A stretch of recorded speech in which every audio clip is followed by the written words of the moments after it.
Hey parents, good to see you. We are excited about. Are we excited about this year? What? Yes! Yes.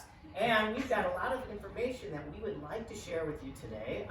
First of all, I would like to just say we're sick of COVID, but that's just kind of what we're dealt with this year. But we're glad to have them back in class. We can't wait for this year to get going, and we have lots to teach and learn and to give some expectations today. We're going to plan to do that. I want to introduce myself. My name is John Baumgartl. The kids will call me Mr. B because, as you just heard, that last name is 3 syllables. It is way too long, so we will keep it short and simple. And I'm just going to kind of introduce our lovely new teachers. No, Mrs. Benner, she's been here forever. But yes. Miss P. Okay, I'll go. Yeah, I'm Miss P. I am reading and English and writing for 5th and 6th graders, and then I teach 7th English and 7th history. And I think I have a study hall with 8th grade, so that's cool. And 5th grade religion. So I'm very much looking forward to being here in this beautiful space that might change. Up next, okay. Hello everyone, I am Jerica Teets. I'm going by Miss T, and my focus is science, so I'm gonna have everyone for science classes. And then I have a whole bunch of other classes too, like I'm teaching art, computers, PE, and I think I even have a study hall in there too. So it's gonna be a fun year, and I can't wait to meet you all. Cassie Bunter. Most of the kids call me Mrs. Bunter. This year's a little different. Normally I have taught all the language arts classes and, that's another school. Normally I teach all the language arts classes. This year I'll be only teaching 7th and 8th grade language arts, specifically in 7th grade Lit. I will also be taking on a lot of social studies, so I'll have 5th grade, 6th grade, and 8th grade. Besides that, I think it's all I'm teaching. 6th grade homeroom, religion, it's gonna be big. And I forgot to mention that I'm going to teach the math. Mainly, I can't believe I forgot what I was going to teach. That's okay. I was going to teach 7th grade religion, so 7th graders, you give me a ton, so be on the lookout for that. 7th and 8th grade PE, and what else? Club class, right? We'll do that Yes, from time to clubs. time, which we'll talk about that a little bit more at a later date. So Right. let's go over some student expectations, because we all expect you to be fantastic. First of all, you're going to get an assignment book when you come here, and that's so that you can write down that thing called homework that we all like for you to keep track of on your own, because you're independent middle schoolers now. 5th graders, I will check through with you kind of just to get us into middle school. We are in the portal of middle school right now, I've been told. So that'll be, we're expecting assignment books. I'll look over those in 5th grade, but 6th, 7th, 8th graders, we expect you to do it on your own. You got this, but hand your homework in probably. We have take-home folders that you get on the first day. And all your homework that you do hand in should probably be in your own handwriting. Should have said that before. So you can do your own homework. You're smarter than mom and dad sometimes. And then scholastic counts goals will be set by your reading teachers. So, love to read, read lots. And next. Okay, so communication. So we're all learning new stuff this year, so there's going to be a lot of questions. So the best time to contact us will be from 7 to 4. So we'll try to get back to you within 24 hours. Best way probably to get a hold of us is through our emails. We really don't want to have to deal with phone calls. Emails, that just allows us to keep track and make sure not to forget anything, because there's a lot of you students.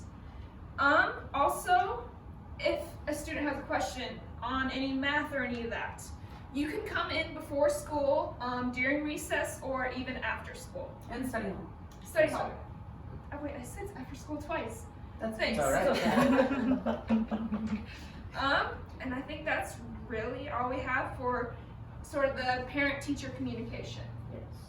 And then I want to talk about grading so that you guys are all aware. We're doing something a little different this year. Each morning, all of the graded subjects or assignments that are due need to be turned in to the homeroom teacher, who will then have their homework liaisons bringing it around to the different classrooms. So everything's going to be due right away in the morning so that we can keep track of that, keep track of your child's work, what they're doing, making sure they're on task. It's the best way we can assess them when their stuff's turned in. We can't do that very well if it's not. So that leaves us to grading. How are we going to grade? Maybe in the past you used to check pluses, minuses, especially if you're coming up from 4th grade into 5th grade. All will be letter grades this time around, including even the art, PE, everything will be graded by a letter grade, and it'll be based on points for the most part. So if you're looking in the grade book and don't quite understand why they got a 60 out of something and it's not computing, that's not a 60%. We're not grading on percentages, we're grading on points. So some assignments, of course, will be worth more than others in terms of points, like a test or some other big assignment.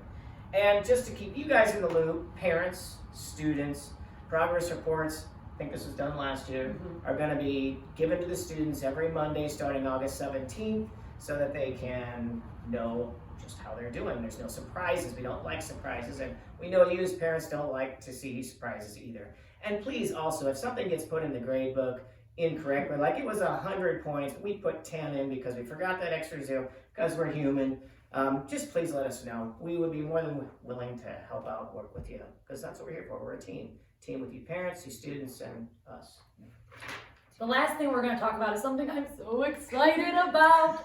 If you are in 7th grade or 6th grade, you've already done this, you're basically experts. But if you are in 5th or 8th grade, it's new to you. So this year we're going to start a middle school, I guess, economy, which means you will have jobs, right? You have jobs in your classroom. Maybe it's to get the flagpole, or not the flagpole, put the flag on the flagpole, or to read at church or chapel. You'll get paid for your job, but you also are going to get paid for being a student, right? We talked about being ready for class, listening to class, being respectful in class. All those things allow you to make money. Now you're probably thinking to yourself, what do I do with this money? Great question. You can be fined. So let's say you choose to rock back in your chair and you're told not to. You can be fined. You choose not to turn in your homework. You will be fined. There's a lot of different things, and we'll talk about a lot of those on the first day of school, but I kind of look at it like a speeding ticket. Should I speed? No. Have we all chosen to go a little over the speed limit before? Sure. Yes. And when you get caught, a lot of times it's a fine. So this is kind of preparing you for life in that way. For all the parents listening, this is a great way for your child to learn about earning, spending, and saving money. In the past, we've had desk auctions, so kids can choose where they want to sit based off the money they're willing to bid. We also offer other different rewards, and that kind of ebbs and flows throughout the year depending on what we're going on. So all the teachers will have currency that they will be able to distribute and take, including Mrs. Heller, Mr. Anand, Mr. Whitney. They will all be involved as well. So it's just kind of something to hold us accountable, but also practice a real life skill. And I'm really excited about it, expanding outside the walls of my classroom. I think that's just going to be a really great experience. Does anyone else have anything they need to share? And besides fines, we'll have rewards for the kids to be able to purchase too. Like you had mentioned, desks. There may be some other snacks you can possibly get out of an assignment that will be a little more expensive, but hey, worth your money if you want to save up for that, right? Yep. So it's not just all about fines only. I mean, that's part of it, but it's part of the rewards too of being a good student, being respectful, and doing what you should do in a Christian school. Yep. And so that's all we have for you. We're so excited. We can't wait to see you guys in just a few short days. Venture out. Plus our team. Go Yes. Hawks!